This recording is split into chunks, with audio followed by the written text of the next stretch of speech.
que es la implantación de iones. Entonces, ¿qué es la implantación de iones? Consiste en introducir átomos extraños en un material a la fuerza, o sea, con un acelerador se produce un haz de partículas de alta energía y estas partículas, estos átomos, ahorita vamos a ver cuáles son, penetran en el material y se quedan implantados. Y por lo tanto, pues tienen que cambiar de alguna manera las propiedades de este material. Entonces, realmente, en principio, pues es muy sencillo el proceso y lo que necesita uno pues, es un acelerador de partículas, que en este caso se llama implantador de iones, o podríamos llamarle un cañón atómico. Es un cañón de átomos. Entonces, pues la pregunta es: ¿qué tiene esto que ver con física nuclear? Y hay dos puntos. El primer punto es que esta técnica de implantación de iones, al emplear aceleradores de partículas, en realidad es un producto de la tecnología nuclear.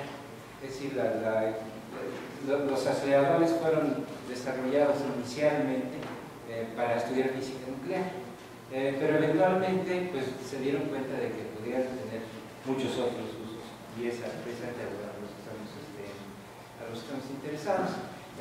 Por ejemplo, pues, la tecnología nuclear emplea aceleradores de partículas, espectrometría de masas, se han desarrollado altos voltajes de millones de volts, alto vacío, que ha sido fundamental para la implantación de iones, fuentes de iones, interacción de reacción con materia. Todas estas áreas han sido producto de la física nuclear. En segundo punto, también esto es un recordatorio de que la física nuclear en realidad no está aislada, sino que siempre está relacionada con alguna otra área. En nuestro caso, pues está relacionada con la industria electrónica. A lo mejor no nos damos cuenta, pero todos los dispositivos electrónicos que usamos, los chips, su producción depende de la implantación de iones y en última instancia de la física nuclear. Pero realmente la física nuclear está relacionada con muchas áreas: estado sólido, metalurgia, física de superficies. Desde luego hay aplicaciones médicas muy importantes de la física nuclear, en nanotecnología, astronomía, y podemos agregarle muchas cosas. Este es un recordatorio de que la física nuclear realmente no está aislada, sino que siempre está relacionada con muchas otras áreas. Para más o menos poner las cosas en contexto, pues hice el calendario que indica pues, el desarrollo de la física nuclear y cómo está relacionada con aceleradores. Por ejemplo, pues se inició la física nuclear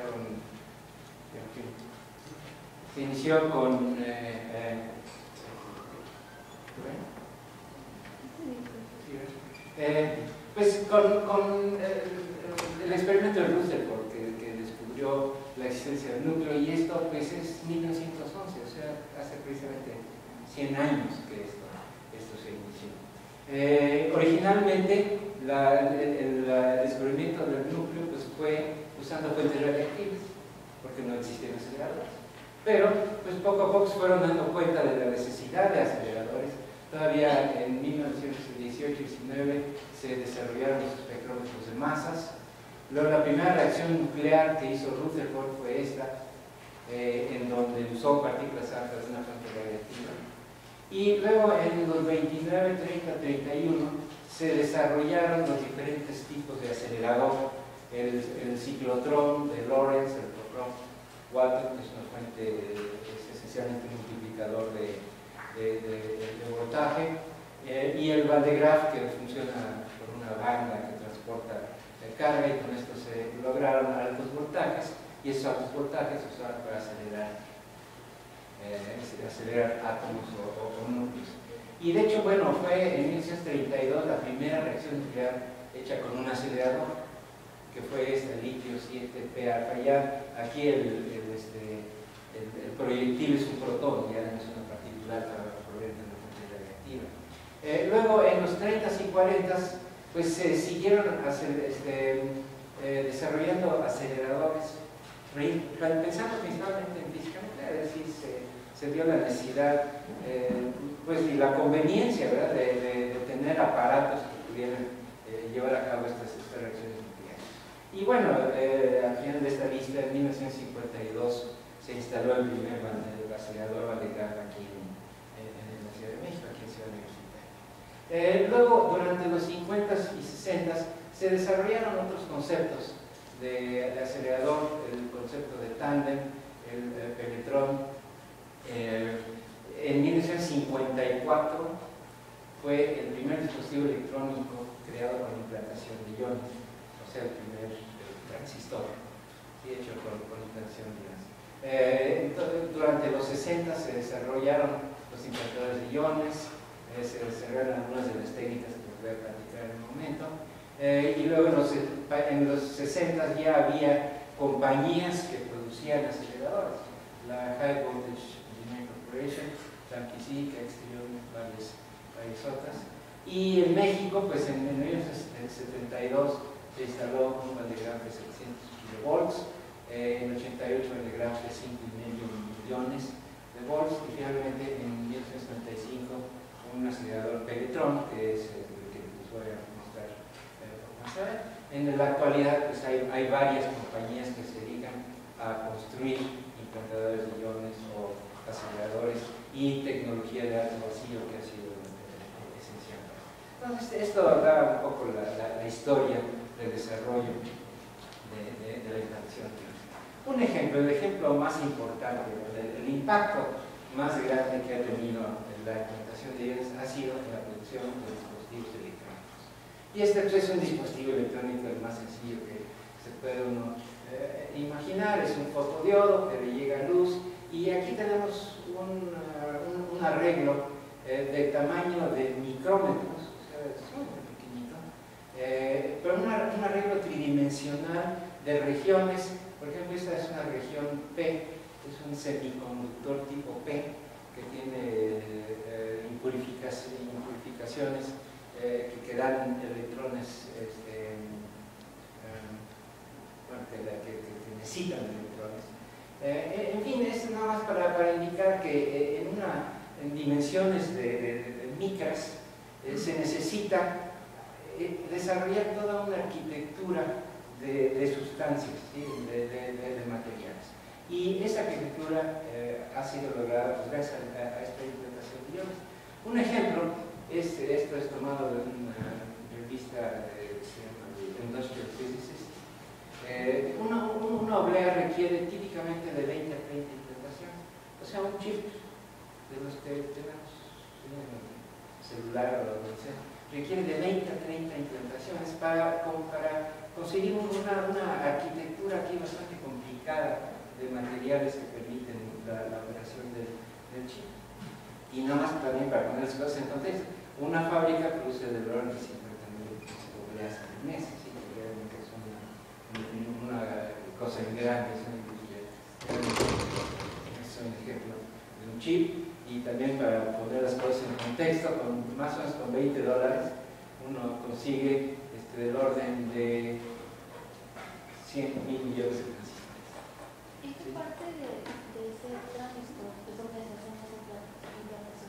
Este es un ejemplo, no pretendo dar ningún detalle de eso, ¿no? Pero bueno, imagínense, es una oblea de silicio, una oblea. ¿Sí? Y en esa oblea, pues en la superficie, pues se pone un implantador de iones, se le lanzan iones, penetran los átomos en el material, cambian sus propiedades eléctricas principalmente en este caso, y además pues se ponen máscaras para que los iones puedan penetrar en ciertos lugares y en otros no, y se pueda crear esta arquitectura tridimensional. Entonces, esto es para pues indicar la importancia que tiene esta técnica. En general, los chips, las obleas son de silicio. Aquí está el silicio, este silicio en tabla periódica, y generalmente el silicio se purifica con átomos con un electrón de más para dar una región de tipo N, o con un electrón de menos para una región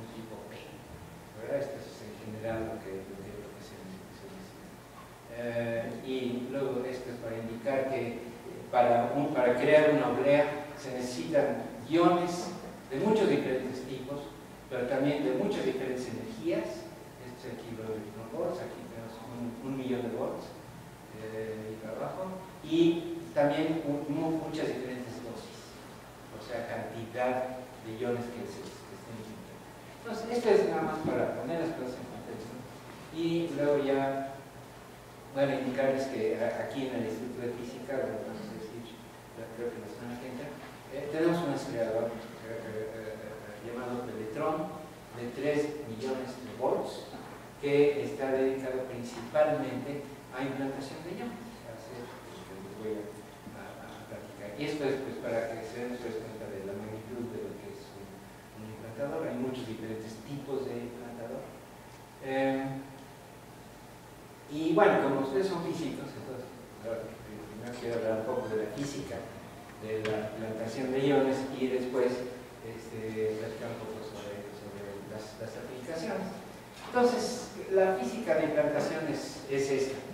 Se lanzan, ¿verdad? Sí, con un cañón, se lanzan iones sobre un material. Y esta es una caricatura de lo que imaginamos que es. El material pues, tiene átomos que están fijos, los iones vienen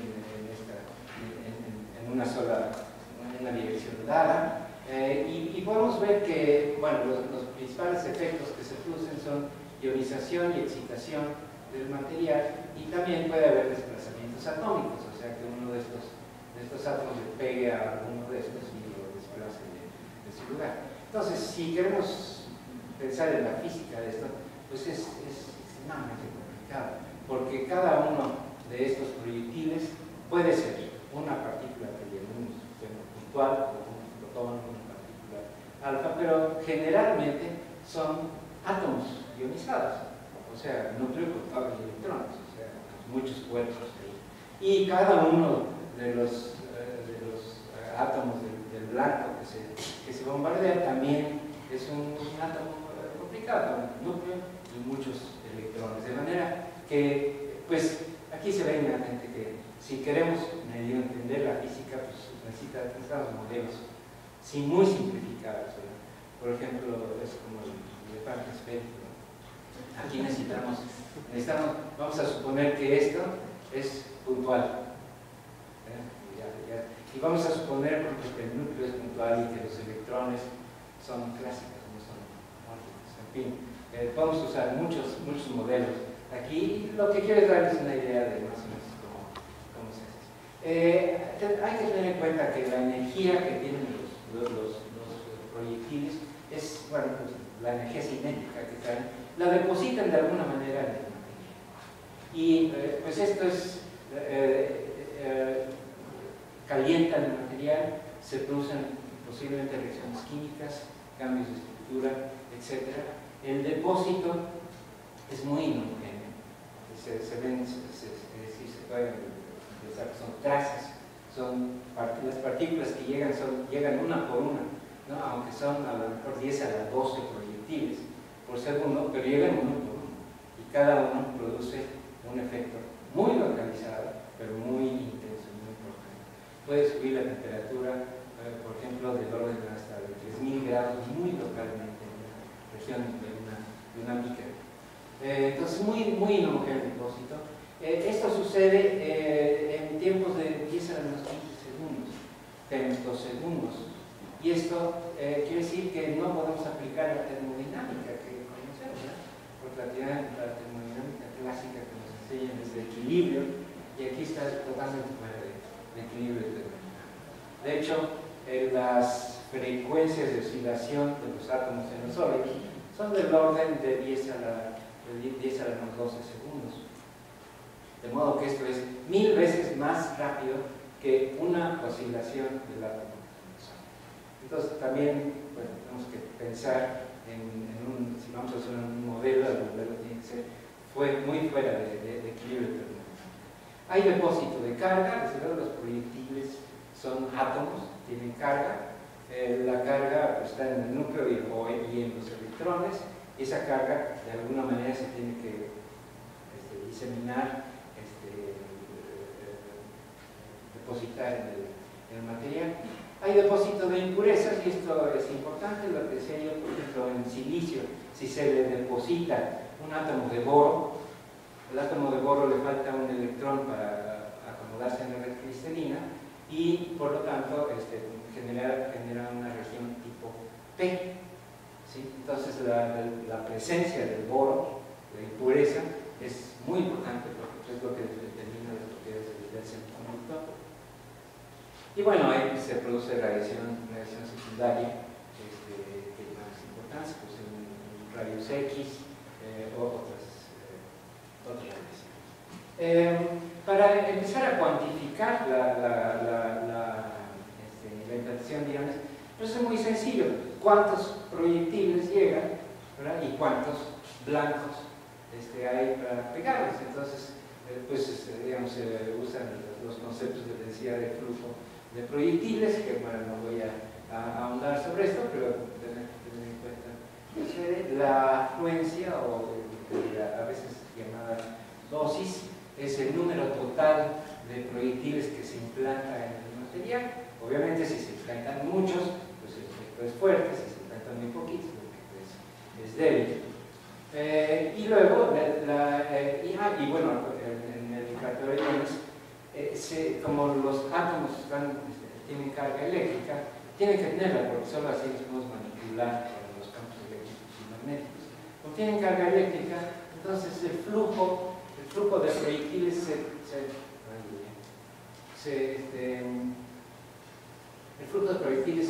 en realidad se transforma en una corriente eléctrica y se mide con un amperímetro, la corriente eléctrica del flujo de proyectiles.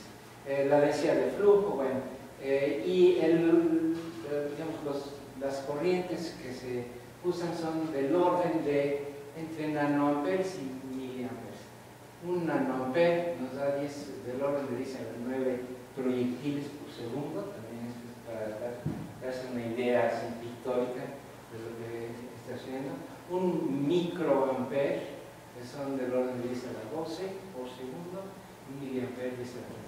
Y estas son corrientes que se usan típicamente en implantadores de iones. Y desde luego, bueno, la carga total integrada, pues es la integral de la corriente sobre todo el experimento. Entonces, esto nos cuantifica los proyectiles. Por otro lado, pues tenemos que cuantificar los blancos, cuántos hay. Y esto, pues, elemental de esto, se puede calcular la densidad molecular de un material. Obviamente aquí va a involucrar el número de Avogadro, la densidad del material y el peso molecular. Entonces, esto es otra cantidad que uno tiene que estar manejando continuamente en un experimento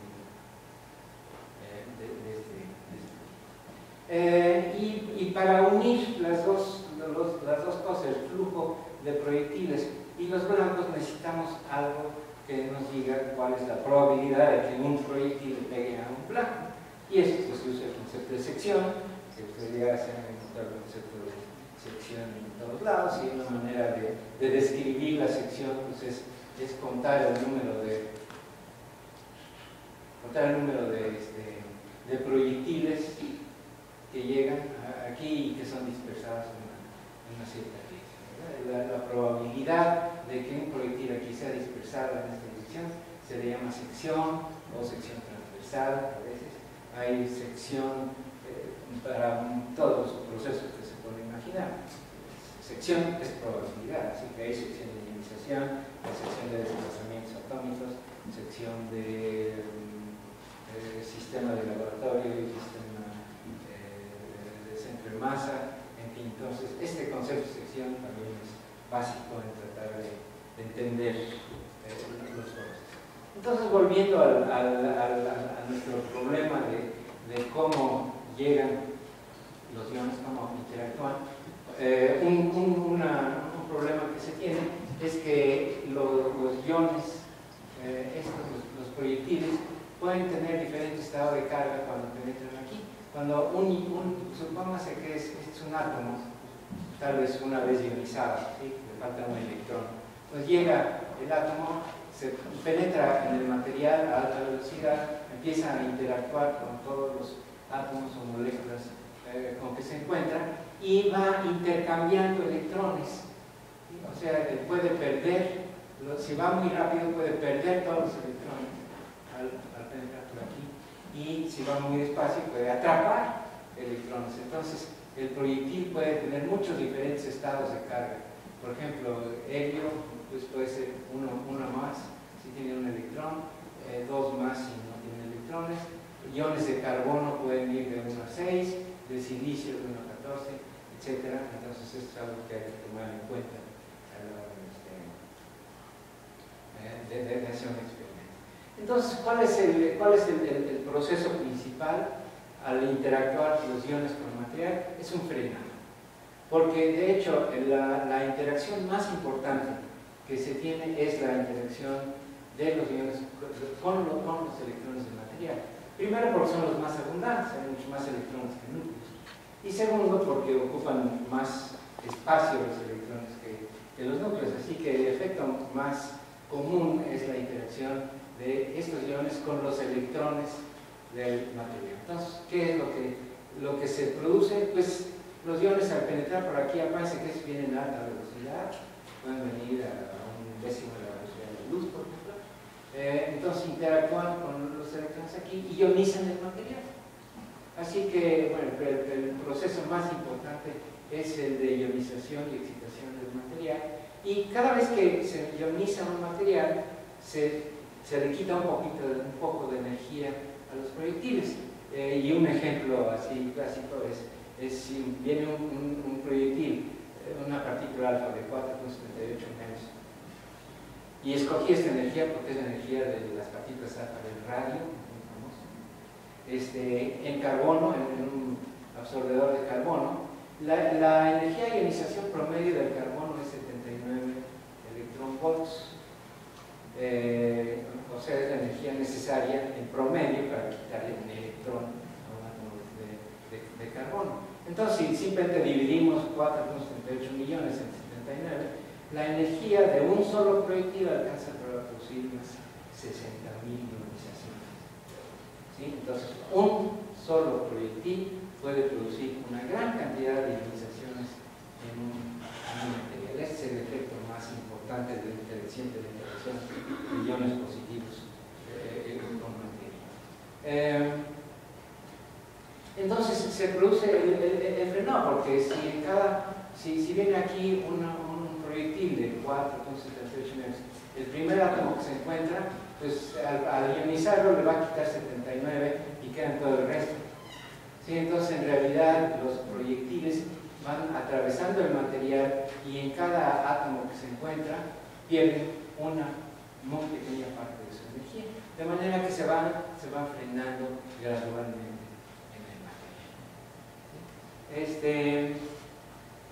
Entonces, pues se estudia, se hace un modelo del poder de frenado de los materiales. El poder de frenado, pues como lo indica aquí, es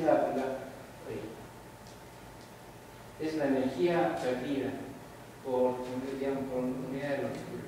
En un experimento típico se manda un proyectil sobre una capa delgada. El proyectil pasa aquí y se mide la energía perdida, que sería esta delta E. Entonces, la energía perdida dividida entre la distancia recorrida, a esto se le llama el poder de frenado. A veces se le dice poder de frenamiento. Poder frenado. Las unidades son meos sobre centímetros. En un centímetro pierde tantos meos. ¿Sí? Y pues se acostumbra a separar el poder de frenado de un material para un tipo de ion en dos partes: el frenado electrónico, que se debe al choque con los electrones del material, y el frenado nuclear, que se debe a los choques con los núcleos. Se me olvidó mencionar que en el caso de los choques con los núcleos, aquí, que son mucho menos frecuentes, por ser mucho menos el número de núcleos, lo que se produce es un desplazamiento atómico. O sea, este átomo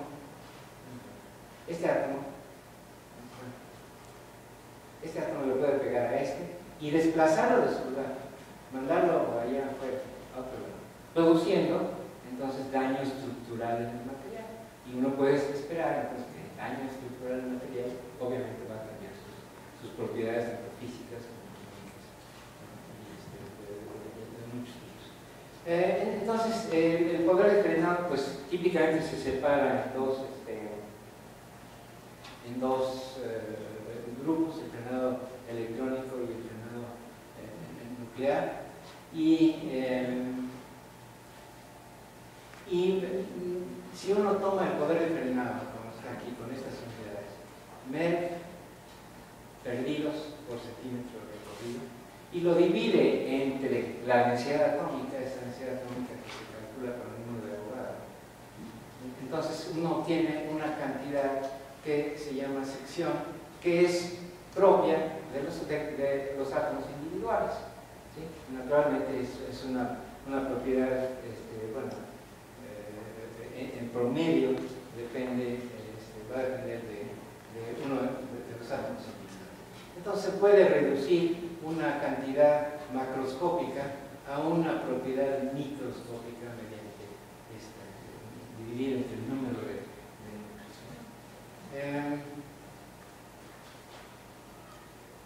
Ahora, las trayectorias que siguen los proyectiles dentro de un material, pues son aleatorias, ¿verdad? Porque obviamente, bueno, no podemos ni conocer ni controlar la trayectoria de un proyectil dentro de un material. Primero, no sabemos exactamente dónde llega el proyectil. Y segundo, no sabemos exactamente dónde está cada uno de los átomos del material. Entonces, pues bueno, además de que todo se tiene que tratar usando el concepto de sección, o sea, la probabilidad de que sucedan cosas, pues igualmente las trayectorias van a ser aleatorias. ¿Sí? Entonces, generalmente se tiene una zona más o menos recta, rectilínea de la trayectoria cuando la energía es grande, y a medida que van perdiendo energía, los proyectiles pues, pueden tener choques y entonces tener una forma así extraña. Entonces se define el alcance de los proyectiles.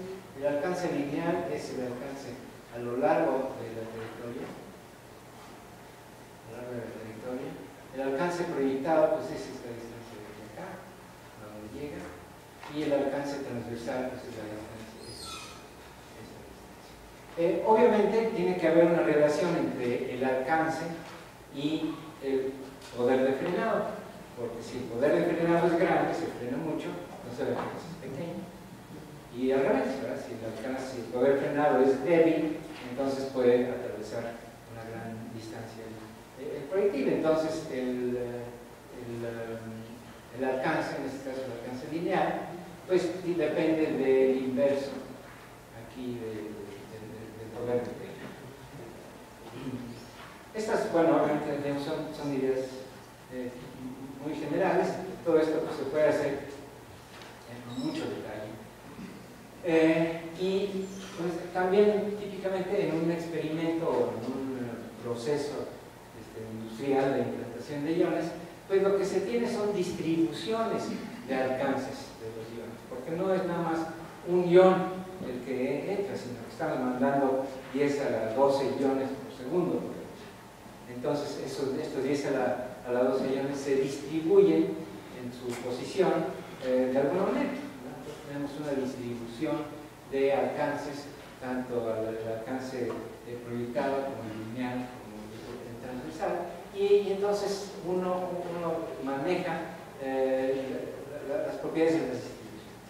La propiedad más importante es el promedio, ¿no? El promedio, ¿cuál es el promedio de la distancia que recorrieron? Pues, bueno, si la distribución es esta, pues el promedio ya lo conocemos. Aquí pues, no se aplica más que la teoría de estadística elemental aplicada a estas distribuciones, ¿sí? de partículas. Entonces tenemos el alcance promedio, que sería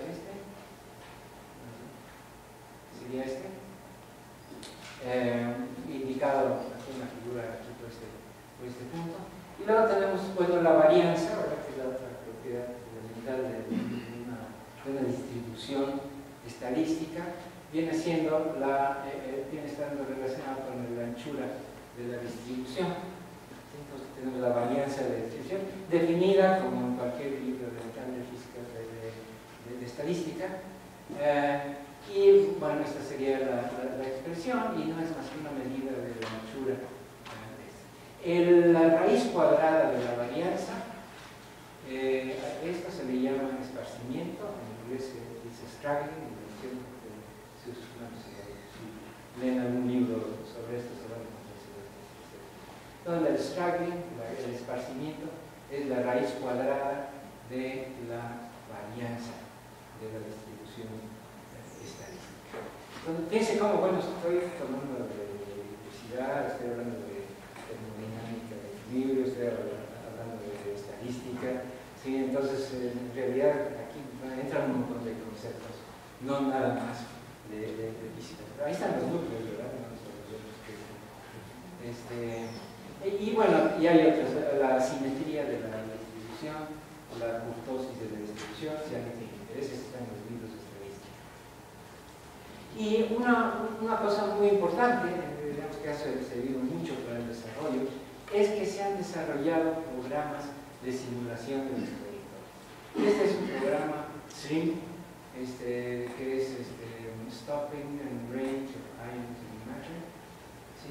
Que fue desarrollado pues, más o menos en los 80s, y que es un programa que está en la red, lo pueden bajar, es libre, es gratis, y permite simular la trayectoria de los proyectiles en los materiales, variando todos los parámetros que uno quiere.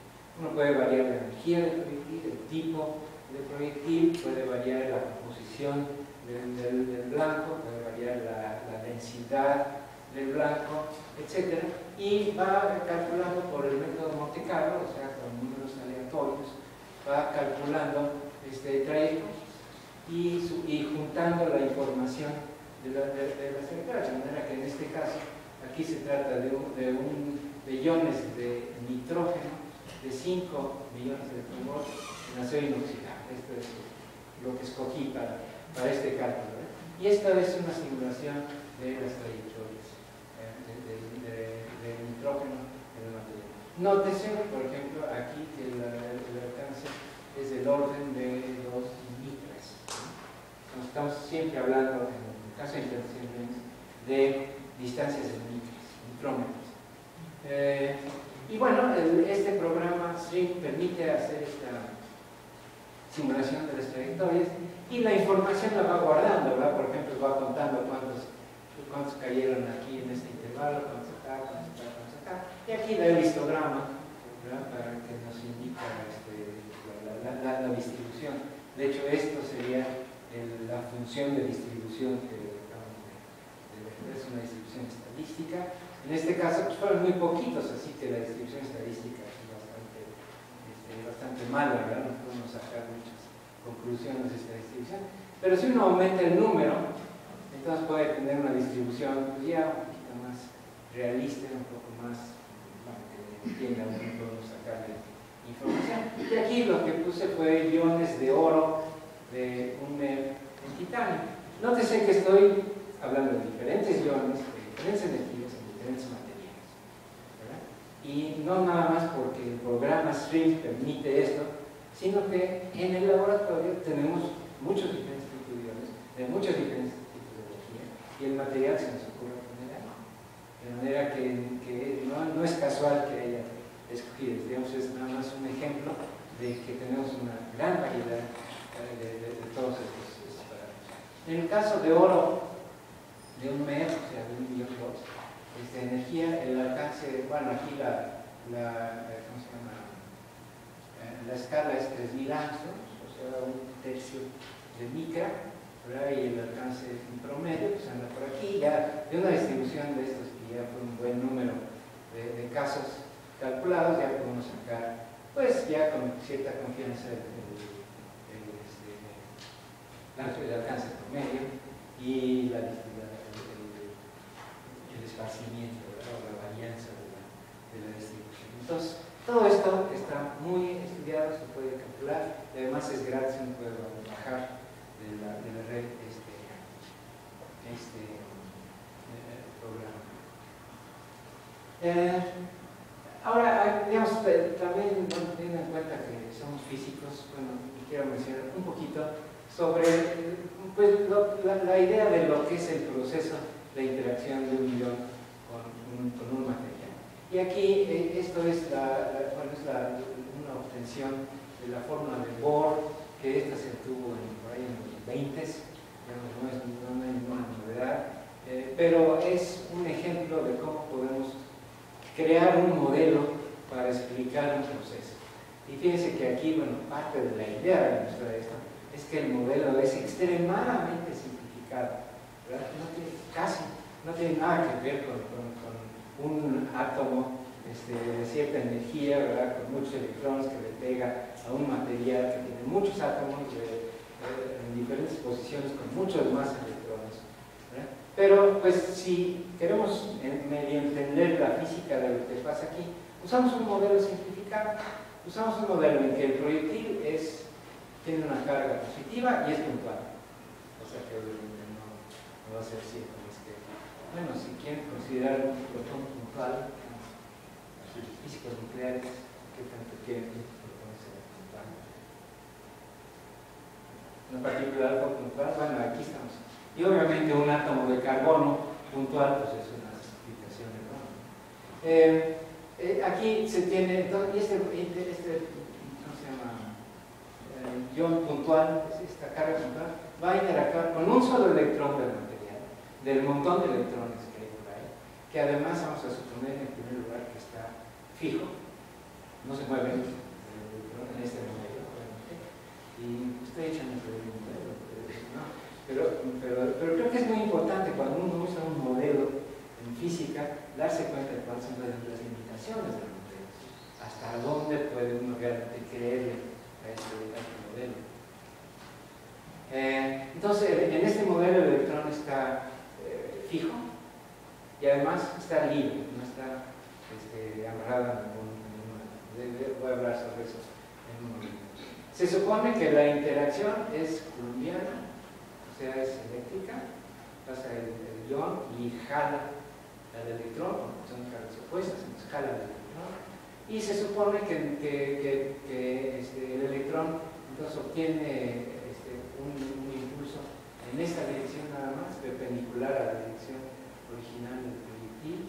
Se supone que la pérdida de energía es tan pequeña que lo que sucede de este lado es lo mismo que sucede de este lado, y se supone que la masa del proyectil es mucho mayor que la masa del electrón. En fin, hay un montón de simplificaciones. Y si uno le mete un poquito de física esto, que sería calcular el impulso, la cantidad de movimiento transversal obtenida como la integral de la fuerza, nada más, así de sencillo, de la cantidad de movimiento transferida se obtiene la energía transferida, P cuadrante 2m, ¿sí? Es energía cinética, como corriente. Y de eso, si uno lo multiplica por todos los electrones que hay en un material, se obtiene una fórmula de este estilo, se llama esta fórmula de Bohr, que podemos ver de qué depende. Pues depende de una serie de constantes, obviamente la carga del proyectil va a depender estas son constantes universales, la masa del electrón, la velocidad del ion, ¿sí? Es inversamente proporcional a la velocidad del ion, y esta es una cosa importante.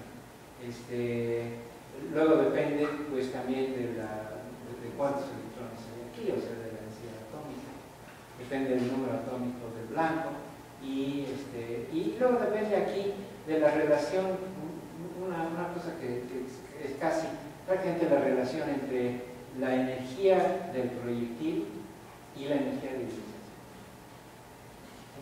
Entonces, la energía de ionización depende del material. Entre más pesado es el material, pues más difícil es quitarle los electrones, ¿sí? y viceversa. Entonces, este término aquí dentro de un logaritmo, por cierto, bueno, aquí aparece la energía de ionización. Uno puede hacerse un buen grado obteniendo esta forma, y es muy, bueno, es interesante por la concepción y también por la limitación de los modelos que uno usa en la física. El siguiente paso del poder, bueno, aquí lo que vimos fue el poder frenado. Este es el poder frenado que definí hace un rato, en metros de centímetros. El siguiente paso es la llamada fórmula de Bethe-Bloch, que se parece mucho a la fórmula de Bohr que acabamos de obtener, pero que ya se obtiene mediante ya la aplicación de la mecánica cuántica. O sea, esta fórmula se obtuvo bastante después que la fórmula de Bohr, y lo que nos da es la ionización. Y una de las cosas importantes que uno puede calcular con la fórmula de Bethe-Bloch es la llamada curva de Bragg. No sé si se la ha encontrado en la clase de física de radiaciones. La curva de Bragg es la ionización producida a lo largo de la trayectoria de un proyectil, ¿sí? Y aquí se ve digamos, por qué la curva de Bragg va creciendo. Pues porque a medida que el proyectil penetra, va perdiendo energía. Y como el poder frenado es inversamente proporcional a la energía cinética, pues entonces cada vez va creciendo el poder frenado hasta que ya no alcanza y no se cae a cero. Entonces, esto es, bueno, también calculado para una partícula alfa de una fuente de Rayleigh. Entonces, esto fue un modelo para explicar la ionización del material, que es el proceso más importante de pérdida de energía. Pero también hay el proceso de choques de los iones entrantes con los átomos del material para producir desplazamientos atómicos. Y ahí, pues otra vez, tenemos que usar un modelo completamente diferente al que acabo de mencionar de Bohr, ¿verdad? Y ahora usamos pues, el modelo de interacción de un ion con un átomo. Típicamente los modelos que se usan en todos lados, en física de estado sólido principalmente, pues es un modelo de un potencial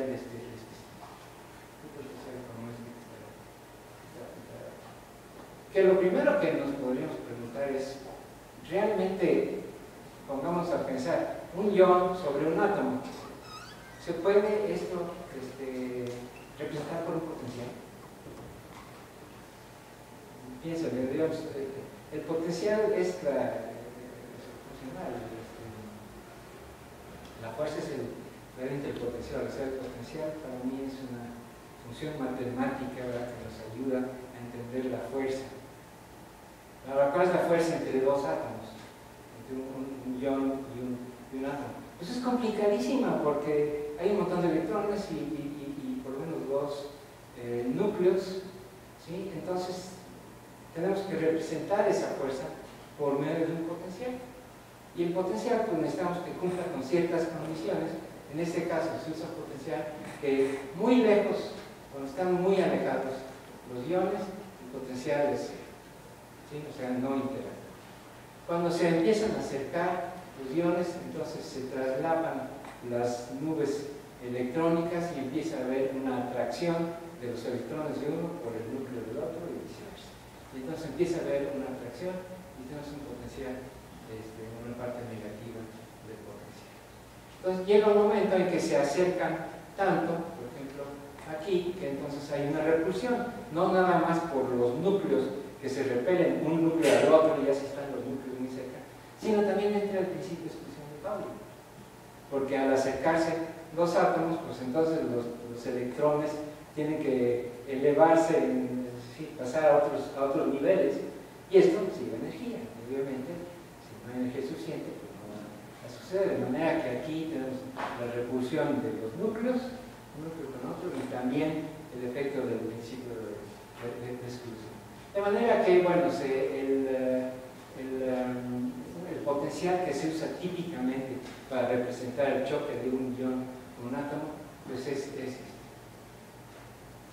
Que se llama de diferentes tipos, a veces se llama tipo Lennard-Jones. Para comparar, pues puse aquí también el potencial de Coulomb, que en realidad cuando los átomos están muy cerca, los núcleos ya están muy cerca, pues ya debe de acercarse el potencial, la repulsión a una repulsión. Entonces esto es parte del modelo que se usa para describir el choque de un ion con un átomo de materia. También podemos, bueno, en gases, pues a lo mejor me convencen de que se puede usar el potencial de este tipo. Pero en los sólidos, pues en realidad el blanco no está fijo, ¿no? Entonces, ¿podemos usar un potencial de este tipo? Todo esto, obviamente, pues, es de interés y pues se puede hacer investigación todavía, aún después de 100 años del descubrimiento del núcleo, se sigue haciendo investigación sobre estos temas.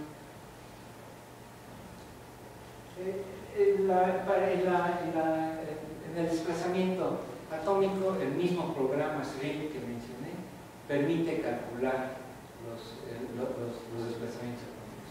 Entonces, esto es pues, también un ejemplo de una simulación de, pues en este caso fueron 3 trayectorias, ¿verdad? Y los proyectiles son los rojos. La trayectoria roja es la del proyectil inicial y los verdes son todos los átomos a los cuales le pegó el proyectil inicial y fueron desplazados de su lugar y fueron dados.